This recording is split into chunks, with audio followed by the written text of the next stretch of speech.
Sí, la verdad ha tenido bastante repercusión este hallazgo. Esto comenzó hace unos pocos meses atrás.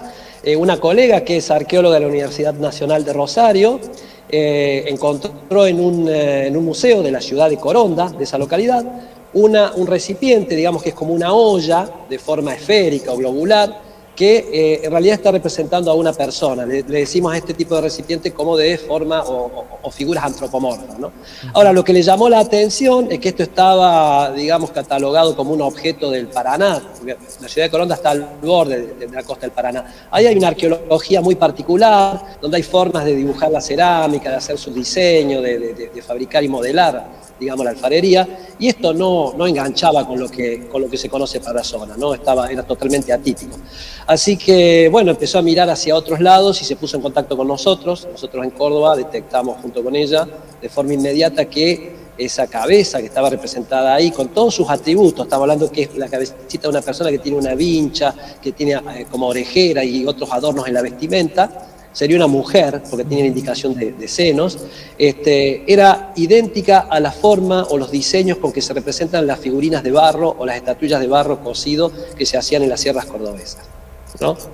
Es un vector poco explorado por su posición geográfica. Córdoba siempre se ha vinculado en momentos posteriores a la conquista española como un lugar que tenía conexiones con la zona andina o con la región cuyana, y este vector de las llanuras del río Paraná es poco o nulo explorado, ¿no? Así que bueno, fue una sorpresa. Pero la sorpresa aún es mayor porque nosotros tenemos una base de datos donde tenemos segregada en esa base, podríamos decir que estas estatuillas de barro que hacían los llamados comechingones, digamos como se usa vulgarmente el nombre, aunque no sabemos cómo se autodefinían, cada valle tiene una forma de hacer sus diseños. Por ejemplo, las estatuillas de barro del Valle de Punilla no son idénticas a las de Tras la Sierra y tampoco a las del Valle de Calamuchita o de Embalse Río Tercero o de Villa Rumipal. Entonces hemos hecho una base de datos donde hemos segregado esos diseños. Y acá viene la gran sorpresa que el 100% de los diseños de esta olla corresponden a los diseños de las estatuillas de barro que se hacían en el área de Río Segundo o la ciudad de Pilar, ¿no? Por lo tanto, tenemos un vector específico. Estamos pensando que esta olla o la hizo un artesano, un antiguo artesano que era de esa zona y se fue a vivir al Paraná, o posiblemente si la hizo un alfarero del Paraná, estamos hablando de entre 500 y 1000 años más o menos, posiblemente conocía o tenía vínculos con esta región de Córdoba, ¿no? Bien. Luis, recién mencionaste algunas características de esta pieza, pero respecto a tamaño, lo que es peso y demás, ¿qué característica tiene de eso? Este recipiente por su forma, ¿no? Se llaman ollas globulares de cuello cerrado. Ustedes lo ven, tiene una forma esférica, ¿no? Como para contener líquidos, ¿no? Y tiene un cuello bastante pequeño. No es una olla que se haya usado tal vez para contener granos o maíz, ¿no? Porque tiene una boca muy pequeña. Es la típica morfología para contener líquido. Y el tamaño, sí, tendrá unos 40 centímetros de alto más o menos. No es una olla muy grande, ¿no? Y posiblemente estos líquidos que se han almacenado ahí han tenido alguna función ritual, porque no es común encontrar ollas con estos diseños. Generalmente son ollas que no tienen decoración, son lisas, que le llamamos ollas utilitarias, de uso doméstico. Esto obviamente entra en el campo de la ritualidad, de lo simbólico. No es una olla para tomar agua todos los días o para almacenar el agua de uso diario. Obviamente tenía otras funciones. ¿Y el estado de conservación en el cual fue hallada esta pieza está intacta tal como podemos observar en las fotografías? Sí, intacta y completa. Mirá. Porque muchas veces los objetos arqueológicos aparecen fragmentados o rotos o quebrados, hay que remontarlos, armarlos, o a veces encontramos una parte y nunca la parte que falta. Esto apareció completo. El hallazgo lo hizo una señora en su casa que estaba haciendo una excavación, no sé si de cimientos o para hacer una cámara séptica. O sea, obviamente esta señora vive arriba de un sitio arqueológico. Exactamente. Bueno, se enteró, aparecieron otras cositas. Claro. Y salió esta olla que fue rescatada íntegramente, ¿no? ¿Cómo se procede ante este tipo de, cuando se llevan adelante este tipo de hallazgo, una persona común, por ejemplo el caso de esta señora que estaba haciendo una excavación y se encontró con esta pieza? ¿Cómo proceden ustedes? ¿Conservan el lugar? ¿Empiezan a hacer más excavaciones por si llegan a hallar otros elementos? Bueno, lo primero, este es un consejo para cualquier vecino que le pueda ocurrir esto. Lo que tiene que hacer en primera instancia es comunicarse con la Dirección de Patrimonio Cultural de la provincia. Mucha gente por ahí interviene, encuentra una olla, un objeto arqueológico y bueno, lo saca, lo excava, ¿no? Y a veces lo hace con toda la buena intención de recuperar ese objeto y llevarlo a un museo. Por ahí si la localidad tiene un museo, ¿no? Sí. Pero a veces en esa intervención produce, decimos involuntariamente, un daño porque destruye cierta información que nosotros le llamamos de contexto. Estos objetos van acompañados de ciertos rasgos que nosotros necesitamos estudiar, que son a qué profundidad se encuentra, la distancia con cursos de agua o elementos que se hayan asociado. Se pueden conseguir carbones que nos permiten fecharlo, datarlo. Entonces la idea es no intervenir, es avisar siempre a la Dirección de Patrimonio Cultural. Ustedes ahí, bueno, en Hernando, por ejemplo, tienen el río Tercero muy cerca en la localidad de Pampayasta. Sí. Por ejemplo, hasta ahora no se ha reportado hallazgo de, por ejemplo, de estatuillas o de ollas de este tipo en Pampayasta, pero sí sabemos que en la ciudad de Villa María, que hay una estancia que se llama Yucat, en los años 40 un señor Nimo hizo una excavación muy importante ahí en la costa del río y encontró muchas de estas estatuillas de barro que son las típicas cordobesas serranas que recién les mencionaba, ¿no? Y sabemos que en Pampayasta hay ciertos hallazgos de cerámica, de boleadoras, son artefactos líticos, ¿no? Así que es una zona que no está exenta de que pueda aparecer alguna cosa en algún momento. Lo que pasa es que no hay investigaciones, nadie está trabajando en el lugar, digamos, como para abrir un área de investigación y hacer excavaciones, pero bueno, sospechamos que hay un contenido arqueológico importante ahí. Mira. Luis, sí, Joana. Sí, no, lo que iba a consultar es que esta pieza que está intacta, hoy por hoy sabemos que está conservada en un museo, ¿es así? ¿En cuál museo? Estaría en el Museo de Coronda, que es la misma localidad donde apareció el hallazgo. Claro, allí de Santa Generalmente Fe. cuando en una localidad ocurre un hallazgo de estas características, termina en el museo local, que es lo que corresponde, ¿no? Que salga del lugar. Pero a veces las poblaciones no tienen un museo y hay que buscar alguna alternativa. Y mencionaste, perdón Nacho, anteriormente una cantidad de años. ¿Recordás qué antigüedad tiene esta pieza? Es relativo, estamos hablando entre 500 y 1000 años de antigüedad. Bien. ¿No? Más o menos es un rango de 500 años, ¿no? Perfecto. En base a la antigüedad que tienen digamos, las ollas que aparecen en el Paraná o las estatuillas de barro que tenemos en Córdoba que están fechadas en ese periodo. Estamos hablando más o menos entre el año 500 después de Cristo y el año 1500, que coincide con la llegada de la conquista europea al territorio. Luis, hoy por hoy en la Dirección de Patrimonio Cultural, ¿en qué otros trabajos están abocados actualmente? Bueno, nosotros tenemos la ventaja de tener una presidenta como Nora Vedano que estimula continuamente no solo el desarrollo de recursos humanos, sino que es proclive a generar convenios con instituciones nacionales y extranjeras.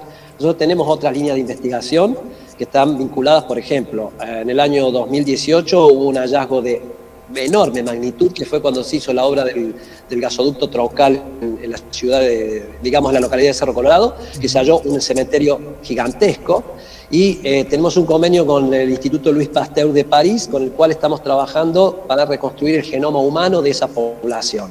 Hemos enviado más de 60 muestras de personas que pertenecían a los pueblos originarios de esa época, ¿no? Después tenemos un convenio con la Universidad de Tucumán y con la Universidad de Zaragoza, que estamos trabajando el deterioro de las pinturas rupestres en Cerro Colorado, cómo se van alterando con el tiempo. Tenemos un convenio con la Universidad de Pisa, que está trabajando, por ejemplo, está estudiando las influencias de un volcán. Miren las cosas que estamos trabajando, ¿no? De hace 4000 años en Catamarca, cuyas cenizas taparon gran parte de la provincia de Córdoba, y estamos viendo la incidencia ambiental que tuvo eso para las poblaciones de aquel momento, que eran cazadores-recolectores, y de un día para el otro en algunos lugares se encontraron con un mar de ceniza y bueno, no podían, murieron plantas y animales, y eso debe haber generado un estrés, obviamente, en las poblaciones, ¿no? Bueno, bastante variadas los convenios y trabajos que estamos haciendo. Las actividades, sí, se nota. ¿Cuántas personas trabajan allí en la dirección? Bueno, la dirección tiene a su vez una subárea que es la dirección de arqueología, que pertenece a Patrimonio Cultural. Y en total hay más o menos, somos 3 arqueólogos con título, pero en este momento hay 4 o 5 compañeros que ya están en distintas instancias para recibirse, digamos, con títulos de grado en antropología y en arqueología. Por lo tanto, vamos a hacer cerca de 7 en breve, entre el año que viene y 2 años más o menos. Luis, volviendo a lo que mencionabas recién aquí en la zona de Pampayasta, ¿qué es lo que se necesita para iniciar una investigación y poder dar con un hallazgo de estas características? Porque mencionabas que es una zona arqueológica importante, o eso es lo que se estima. Sí, por lo menos desconocida, o sea que para nosotros es un enorme signo de pregunta. Bueno, que alguien instale un proyecto ahí, digamos, un arqueólogo, porque las investigaciones siempre, por una ley, nosotros tenemos una ordenanza en Córdoba, que es la resolución 181 del año 2014, que dice que toda investigación arqueológica o paleontológica, paleontología es el estudio de estos bichitos extintos, de la fauna extinta, ¿no? De animales de la prehistoria, ¿no? Debe ser llevada a cabo por arqueólogos titulados o paleontólogos o antropólogos con título, y en el marco de algún proyecto que esté avalado por una universidad o una institución o un museo, ¿no? Bueno, sería la cuestión de que surgiera ese interés y alguien pusiera la mira ahí, ¿no? Claro. Si no, va a quedar por el momento en la intervención que ocurra, como en el caso de esta señora. Si alguien encuentra algo y se comunica, entonces, bueno, ahí accedemos y se puede generar alguna línea de investigación. En nuestro país, Luis, ¿cuáles son las zonas más propensas a encontrar este tipo de elementos? ¿Puede ser la provincia de Córdoba, La Pampa y el sur de la República Argentina? Yo te diría que en toda la República Argentina. Lo que cambia es que son distintas las cosas que se encuentran, claro, porque Córdoba tiene una riqueza arqueológica enorme. Por ejemplo, ustedes ahí de Hernando, si se van hacia el oeste, en esa latitud que es el embalse Río Tercero, bueno, es un reservorio arqueológico gigantesco, ahí se han descubierto casas pozos y mucho material arqueológico, de incluso hasta 12.000 años de antigüedad. Miren la temporalidad que estamos hablando. El Homo sapiens llegó a la provincia hace 12.000 años y bueno, durante 10.000 años estuvieron viviendo como cazadores-recolectores y después como sociedades más agroalfareras que se llaman, ¿no? Con agricultura y otro tipo de tecnologías, ¿no? Pero en realidad el tema es saber ver. Yo, por ejemplo, vivo a una cuadra del lago San Roque, acá cada vez que baja el lago, digamos, es frecuente el hallazgo de puntas de proyectil, de puntas de flechas o cerámica. Lo que pasa es que por ahí hay gente que va a pescar y no tiene el ojo afinado para eso, no las ve. Pero es muy rica la provincia y toda la Argentina en su conjunto. Perfecto, Luis. Agradecemos de este tiempo, agradecemos de tus palabras, de tus conceptos que son muy, muy ricos para nosotros que desconocemos prácticamente de todo esto, pero llaman mucho la atención porque habla indudablemente de nuestros antepasados, de nuestra historia. Sí, sí. Sí, exactamente. Una historia que nosotros a veces conocemos mucho más la historia del pasado europeo. Sí. Eso también tiene mucho que ver, ¿no? En la currícula se le dedica más tiempo al estudio de los romanos, de los griegos, que de los propios pueblos originarios. Que no es un pasado, eso hay que tenerlo presente. Se han hecho estudios de ADN en Argentina y sabemos que la mitad de nuestra población, o más aún, tenemos genes que nos ligan a ese pasado de pueblos originarios. Somos realmente un país mestizo, si lo queremos ver en cierta forma, ¿no? Mestizo culturalmente y genéticamente, ¿no? Así es. Muchas gracias, Luis, por este contacto. Estamos a disposición.